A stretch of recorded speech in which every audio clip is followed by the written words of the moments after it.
Chapitre 26. Kira ouvrit les yeux dans l'obscurité. Elle était allongée sur un sol en pierre froid. Sa tête la lançait terriblement. Son corps la faisait souffrir, et elle se demanda où elle se trouvait. Frissonnante de froid, la gorge sèche, et ayant l'impression de ne pas avoir mangé depuis des jours, elle tendit la main et sentit les dalles sous ses doigts. Elle essaya de reprendre ses esprits. Des images lui traversèrent la tête, et elle n'était pas certaine de faire la différence entre ses souvenirs ou des cauchemars. Elle se souvint avoir été capturée par les hommes du Seigneur, jetée dans un chariot. Une porte métallique s'était refermée sur elle, et ils avaient parcouru un long trajet sur une route cahoteuse. Elle se souvint s'être défendue lorsque les portes s'étaient ouvertes, avoir essayé de s'échapper et avoir reçu un coup violent sur la tête. Après cela, elle avait été à leur merci, puis l'obscurité s'était emparée d'elle. Kira porta sa main sur la bosse à l'arrière de son crâne et comprit qu'il ne s'agissait pas d'un rêve. Tout cela avait bien eu lieu. Le poids de la réalité lui tomba dessus. Elle avait été capturée par les hommes du Seigneur et ils l'avaient emprisonnée. Kira était furieuse de la trahison de Maltraine, furieuse contre elle-même d'avoir été assez stupide pour le croire. Elle avait également peur et se demandait ce qui allait suivre. Allongée ainsi, seule, prisonnière du gouverneur, seules des choses terribles pouvaient lui arriver désormais. Elle était persuadée que son père et son peuple n'avaient aucune idée de l'endroit où elle pouvait se trouver. Peut-être que son père supposerait qu'elle avait tenu compte de ses propos et était partie vers la tour de Our. Maltraine mentirait sûrement en disant qu'il l'aurait vue s'éloigner de Volis.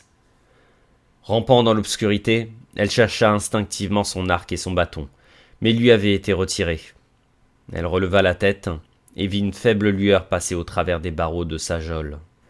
Elle s'assit et vit que des torches éclairaient les murs du donjon, et qu'en dessous se trouvaient quelques soldats qui montaient la garde. Au milieu se trouvait une grande porte en fer. Tout était silencieux ici. Seul le bruit des gouttes qui tombaient du plafond et des rats qui couraient dans le noir venait rompre ce silence. Kira s'assit contre le mur et ramena les genoux sur sa poitrine pour se réchauffer. Elle ferma les yeux et prit une profonde inspiration en se forçant à s'imaginer ailleurs qu'ici. Elle vit alors le regard intense de Théos qui la regardait et pouvait entendre sa voix dans sa tête. « La force ne se définit pas par temps de paix. Elle se définit dans la souffrance. Fais face à ces épreuves. N'en aie pas peur. Et alors tu les surmonteras. »« L'as-tu vu ?» dit soudain une voix de fille dans l'obscurité, ce qui fit sursauter Kira. Kira frémit en entendant surgir des ténèbres la voix de cette autre personne, et peut-être encore plus surprise par le fait qu'il s'agissait de la voix d'une fille. Elle semblait avoir à peu près son âge, et lorsque Kira vit son visage émerger de l'ombre, elle se rendit compte qu'elle ne s'était pas trompée. C'était une jolie fille d'environ 15 ans, aux yeux marrons et aux longs cheveux châtains et emmêlés, le visage sale et les vêtements en lambeaux. Elle regardait Kira et semblait terrifiée. « Qui es-tu » demanda Kira. « L'as-tu vu » répéta la fille d'un ton pressant. « Vu qui ?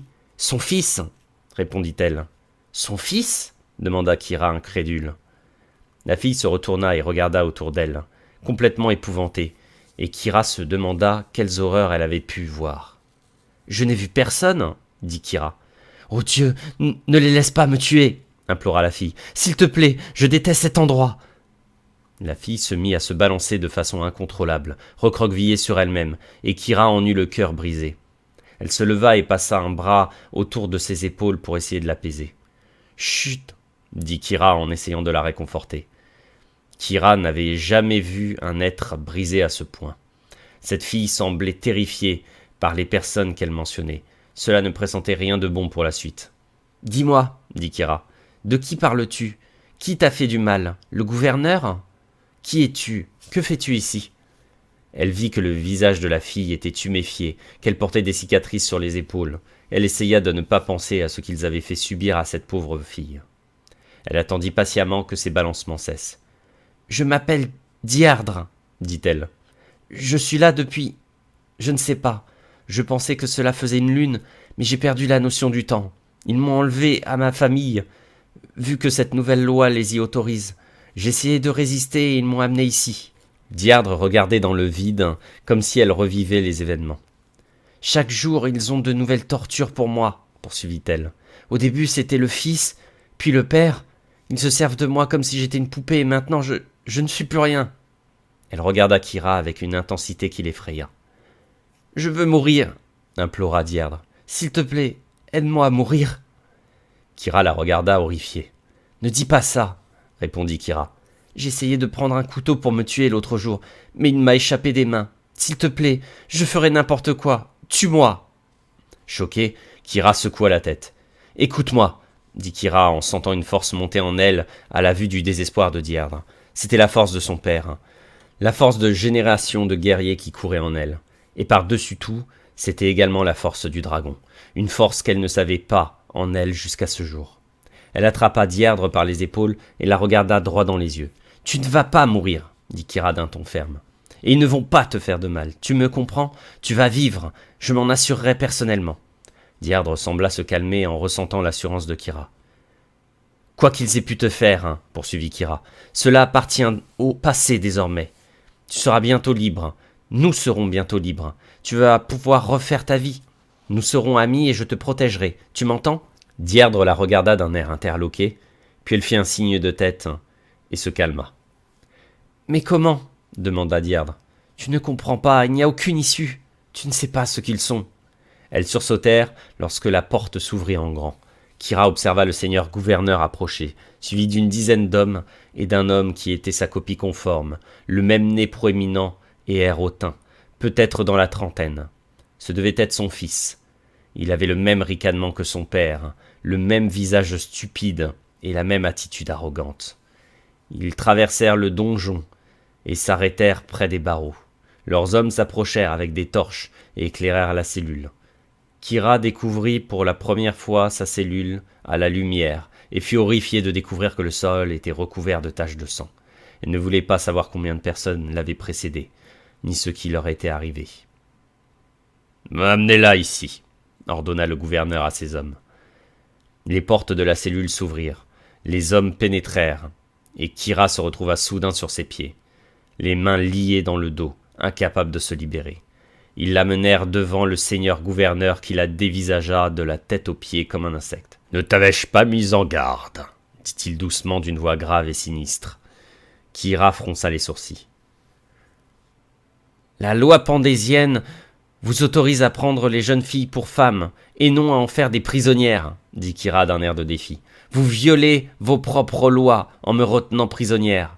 Le seigneur gouverneur échangea un regard avec les autres, et ils éclatèrent tous de rire. « Ne t'inquiète pas, dit-il en l'examinant, je vais faire de toi ma femme, de très nombreuses fois, et mon fils également, et toute autre personne que j'y autoriserai. Et lorsque j'en aurai fini avec toi, si nous ne t'avons pas encore tué, je te laisserai croupir ici jusqu'à la fin de tes jours. » Savourant ce moment, il sourit d'un air diabolique. « En ce qui concerne ton père et ton peuple, poursuivit-il, j'ai changé d'avis. Nous allons les tuer jusqu'au dernier. Ils ne seront bientôt plus qu'un lointain souvenir. Et j'ai bien peur que ce soit pire que cela. Je m'assurerai que vos lits soient effacés des livres d'histoire. À l'heure où nous parlons, une division entière de l'armée pandésienne est en approche pour venger mes hommes et détruire votre fort. » Kira se sentit bouillir d'indignation. Elle essaya désespérément de réunir le pouvoir qui l'avait aidé sur le pont, quel qu'il soit. À son grand désarroi, rien ne se passa. Elle se débattit de toutes ses forces, mais ne réussit pas à se libérer. « Tu as une sacrée volonté, dit-il. C'est parfait, je vais me faire plaisir de briser cette volonté. Je vais me faire très plaisir. » Il se retourna comme s'il allait partir, et soudain, sans avertissement, il pivota et la frappa de toutes ses forces du revers de la main. Elle ne s'attendait pas à ce geste, et Kira sentit le méchant coup lui pulvériser la mâchoire et l'envoyer rouler au sol près de Dierdre. Sonnée et la mâchoire la faisant horriblement souffrir, Kira resta allongée, à les regarder s'éloigner. Ils quittèrent la cellule et la refermèrent derrière eux. Le seigneur gouverneur s'arrêta et la regarda au travers des barreaux. « J'attendrai demain pour te torturer, » dit-il en souriant. « Je me suis rendu compte que mes victimes souffraient encore plus lorsqu'elles avaient une nuit complète pour penser à leurs souffrances futures. » Il laissa échapper un rire atroce, ravi de son attitude, et sortit du donjon suivi de ses hommes. La massive porte de fer se referma sur eux, comme un cercueil sur son cœur.